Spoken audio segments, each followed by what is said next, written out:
Bonjour à tous, bienvenue sur la première vidéo face caméra de la chaîne Versatility Trainers. Donc en fait, qui sommes-nous?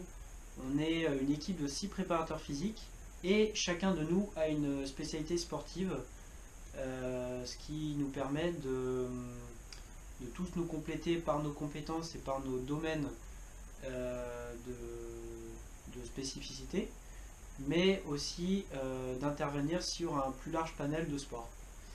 Donc moi, je me présente, je suis Pierre-Henri, je suis le référent triathlon et natation. Donc je suis actuellement en vacances chez mes grands-parents, d'où la pièce un petit peu cosy. Je me suis dit, j'ai un peu de temps, c'est le moment pour me lancer, pour faire une première vidéo. Et je me suis dit que c'était plus ludique et qu'on pouvait dire plus de choses que dans un article. Donc voilà, je considère en très haute estime, on va dire, la nutrition. Je considère que c'est la 4e discipline du triathlon. Et aujourd'hui, je vais vous parler donc de nutrition et du régime low carb. Donc qu'est-ce que c'est que le régime low carb? J'avais tendance à faire la bonne vieille sèche, riz, poulet, etc. Le souci, c'est que ce mode de nutrition, je le trouvais pas équilibré, trop faible en micronutriments, trop faible en qualité. Et donc je me suis intéressé à un type de nutrition qui est non pas pour perdre du poids, mais pour améliorer mes performances en triathlon. Or, en triathlon, ce qu'on cherche à épargner, c'est le stock de glycogène. Les stocks de glycogène, c'est ce qu'on essaye d'épargner. Qu'est-ce que sont les stocks de glycogène? Ce sont des stocks de sucre, en fait, pour schématiser bien sûr, qui sont en quantité limitée dans les muscles et le foie. Donc stock hépatique et musculaire. De l'ordre de 300 à 400 grammes dans le corps. Donc ces stocks de glucides ne sont pas éternels et en sport d'endurance, bien souvent ce qui nous arrive, c'est l'hypoglycémie. C'est-à-dire qu'on a maintenu une allure trop élevée avec un niveau de consommation de glucides trop élevé et non adapté à la durée de l'effort, et donc ce stock en fait finit par s'épuiser complètement, et là c'est la panne sèche et c'est l'hypoglycémie et donc l'arrêt de la performance.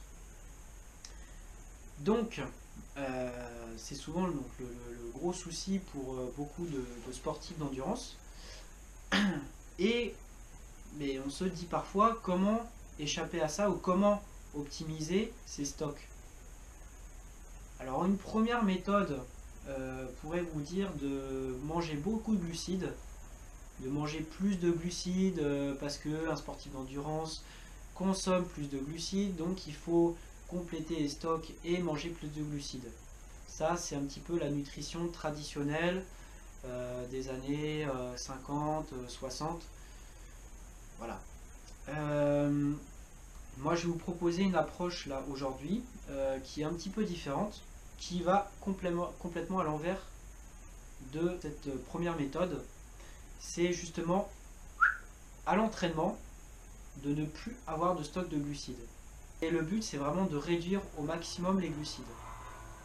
Alors comment on va faire pour cela? On va compléter avec une alimentation beaucoup plus riche en acides gras. Comment est né un petit peu le régime low carb et comment s'y retrouver? Régime low carb, régime cétogène, régime paléonutrition. Alors pourquoi j'ai cité ces trois noms? Premièrement parce que ils sont un petit peu liés. Le régime cétogène, c'est un régime c'est un régime allemand à la base, qui a été créé pour soigner les crises d'épilepsie. J'en avais un petit peu entendu parler, que pour le sport ça pouvait avoir un intérêt, etc. Le fait de ne plus consommer de sucre. Pour le coup, le régime cétogène, ça a une tolérance de 5 grammes de glucides par jour. Donc c'est-à-dire que même les fruits, vous n'y avez plus le droit. L'année dernière, quand je me suis lancé dans ma préparation pour l'Ironman de Lanzarote, j'ai voulu tester donc le régime low carb pour optimiser ma lipolyse et éviter donc une hypoglycémie pendant l'Ironman. Honnêtement, j'ai tenu 2 mois et après j'ai complètement craqué. En fait, bon, première semaine ça va. Deuxième semaine, j'ai fait une hypo à un entraînement. Troisième semaine, je faisais des hypoglycémies à chaque entraînement. Je faisais plus des hypos à chaque entraînement, mais quand j'avais par exemple une séance en zone 3 à faire, c'était impossible de dépasser la zone 1. Les séries que je voulais faire en zone 3, mon cardio ne montait plus en fait. Parce que j'étais trop en manque de sucre. Donc impossible en fait de maintenir un entraînement et une intensité élevée. Là, c'est là que j'ai compris qu'un régime cétogène strict n'est pas tenable, n'est pas durable et non compatible en fait avec un entraînement en endurance,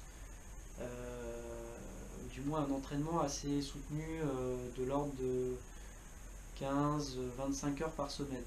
Le rapport avec la paléonutrition. Alors, le régime low carb, il suit un petit peu la lignée de la paléonutrition, dans le sens que, à l'origine, on ne se nourrissait pas de sucre raffiné. Tout ce qui est sucre de canne, ça a été importé durant la période d'esclavage en Amérique. Mais avant, ça n'existait pas. Ce sucre avec lequel on fait des confiseries n'existait pas. Et même si on se projette beaucoup plus loin, le riz et tout ce qui est riz, blé et féculent n'était pas consommé par l'homme. Il ne consommait en fait que des légumes qui poussaient, qui n'étaient pas à faire cuire, donc essentiellement des légumes verts et de la viande. Donc tout ce qui est féculent et céréales, ah oui j'avais oublié les céréales, donc les céréales aussi sont à proscrire dans tous ces types de régimes. Tous ces types en fait de glucides, que ce soit glucides complexes avec de l'amidon ou des glucides avec un indice glycémique plus élevé, simple, j'aime pas trop ce terme là mais bon.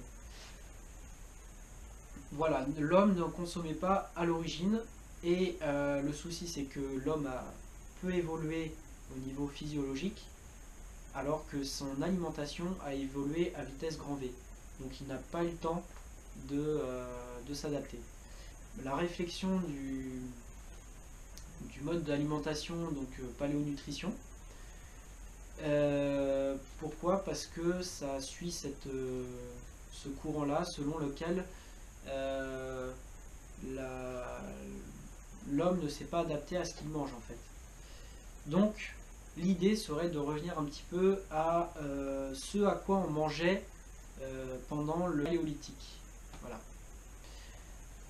Donc avant que l'homme n'installe l'agriculture, avant que l'homme ne se sédentarise, quand il était encore à l'époque des chasseurs-cueilleurs. Donc j'espère que cette vidéo vous aura plu. Bon, mais encore une fois, désolé pour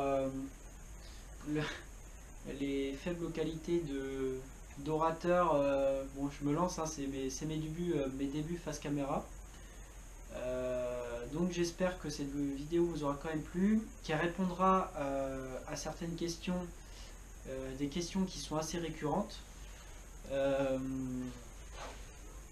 qui reviennent donc souvent sur qu'est-ce que c'est que le régime low carb, oui mais je me perds, c'est quoi la différence avec paléonutrition, voilà.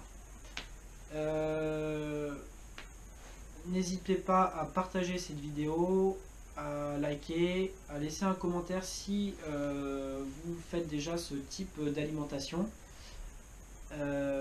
Et surtout, allez liker notre page si vous êtes tenu des prochains articles et vidéos concernant le régime low carb. Donc le prochain article à être publié, ce sera un article avec un tableau qui référence tous les types de glucides et comment gérer vos approvisionnements pendant l'entraînement en fonction des intensités. Voilà, allez ciao.